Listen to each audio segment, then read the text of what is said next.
Con días y ollas venceremos. Tradición peruana de Ricardo Pal.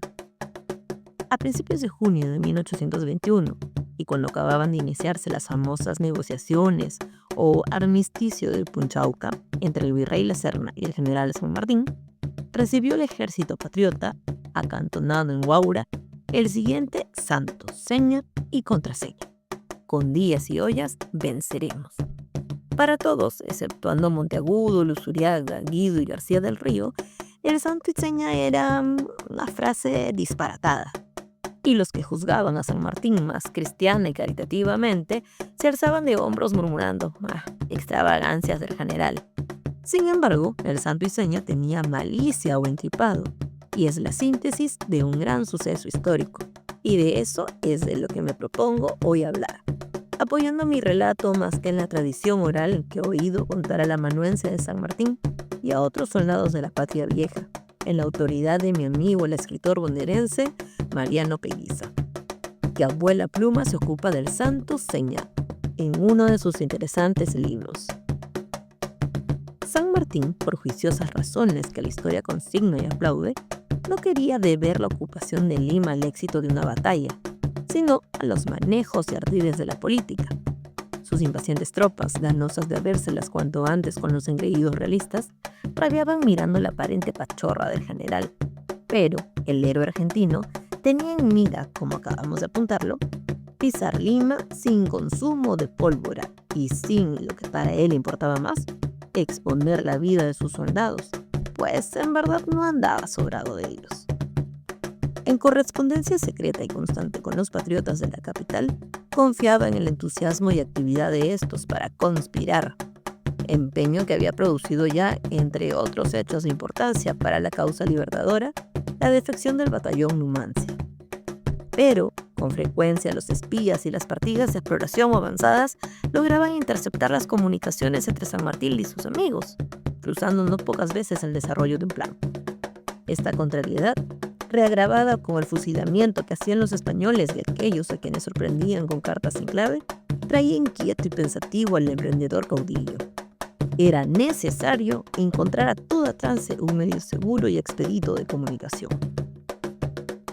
Preocupado con este pensamiento, paseaba una tarde el general, acompañado de Guido y un ayudante, por la larga y única calle de Huaura, cuando, a inmediaciones del puente, fijó su mirada distraída en un caserón viejo que en el patio tenía un horno para fundición de ladrillos y obras de alfarería.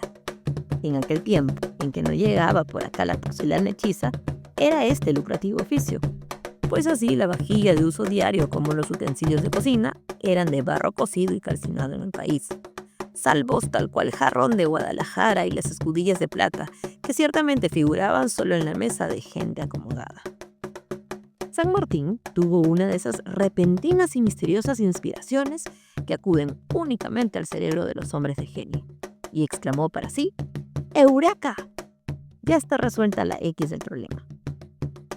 El dueño de la casa era un indio entrado en años, de espíritu despierto y gran partidario de los insurgentes. Entendióse con él San Martín y el alfarero se comprometió a fabricar una olla con doble fondo, tan diestramente preparada que el ojo más experto no pudiera descubrir la trampa. El indio hacía semanalmente un viajecito a Lima, conduciendo 2 mulas cargadas de platos y ollas de barro, que aún no se conocían por nuestra tierra las de Petre o cobre estañado.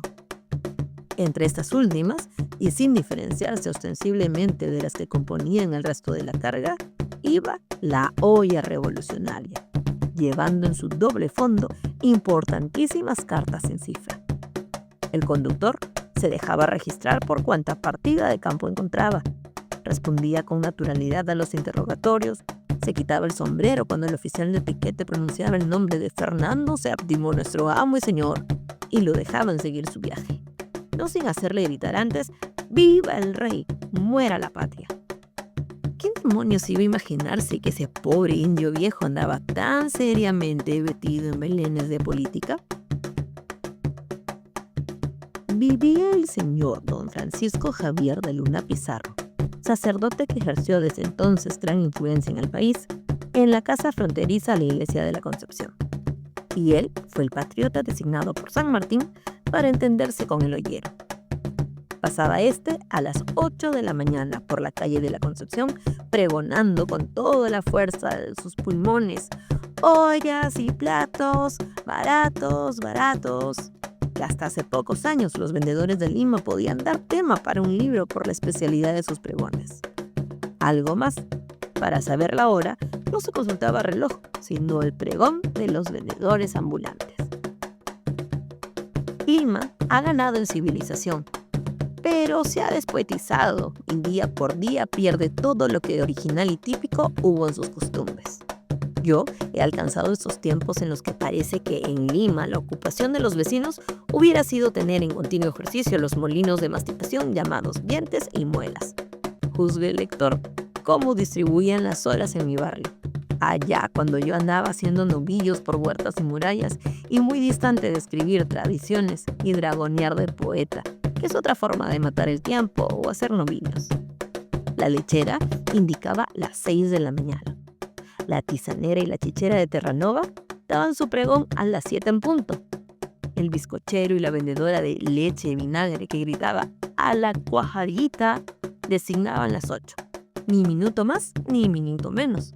La vendedora de sanguito de ñajú y chancholís marcaba las 9, hora de canónigos. La tamalera era anuncio de las 10. A las 11 pasaban la melonera y la mulata de convento, vendiendo ranfañote, cocada, bocado de rey, chanquita de cancha y de maní y frijoles colados.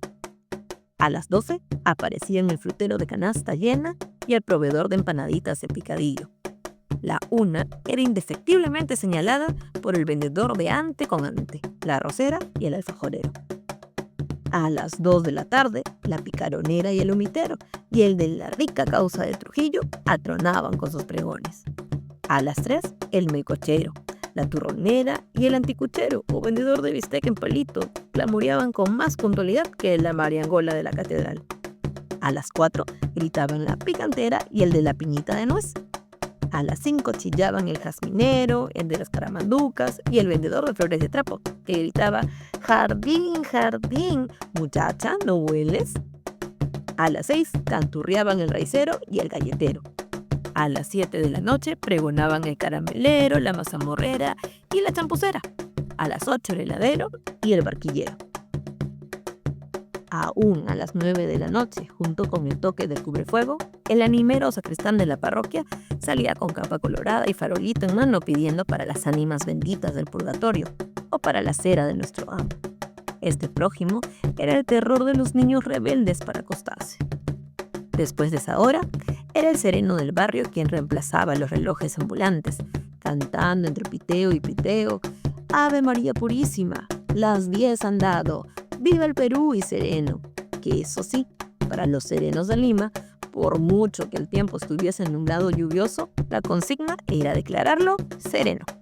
Y de 60 en 60 minutos se repetía el canticio hasta el amanecer.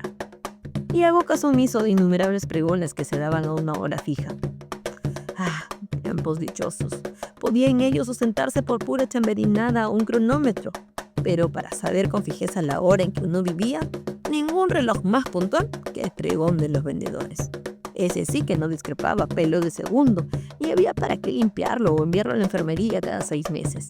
Y luego la baratura. Vamos, si cuando empiezo a hablar de antiguallas se me va el santo al cielo y corre la pluma sobre el papel como caballo desbocado.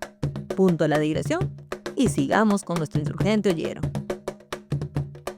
Apenas terminaba su pregón en cada esquina, cuando salían a la puerta todos los vecinos que tenían necesidad de utensilios de cocina. Pedro Manzanares, mayordomo del señor Luna Pizarro, era un negrito retinto, con toda la lisura criolla de los bundingas y mataperros de Lima.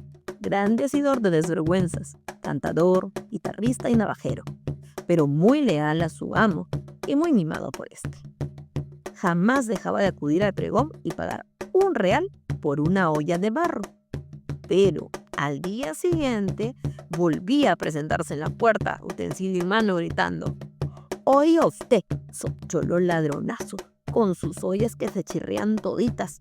Ya puede usted cambiarme esta que le compré ayer, antes de que se la rompa en la tutuma, para enseñarlo a no engañar al marchante, pedazo de pillo». El alfarero sonreía como quien desprecia injurias y cambiaba la olla. Y tanto se repitió la escena de compra y cambio de ollas y el agasajo de palabrotas, soportadas siempre con paciencia por el indio, que el barbero de la esquina, andaluz entrometido, llegó a decir una mañana: «Córcholis, vaya con el cleriguito para cominero. Ni yo, que soy un pobre de hacha, hago tanta laraca por un miserable real. Recórcholis, oye, macuito, las ollas de barro se toman sin lugar a devolución, y el que se lleva chasco, contra córcholis. Ni chista ni mista, y se aguanta el clavo, sin molestar con gritos y lamentaciones al vecindario». «¿Y a usted, sobodo de cuernos, cascabel sonajero? ¿Quién le dio vela en este entierro?», contestó con su habitual insolencia el negrito Manzanares.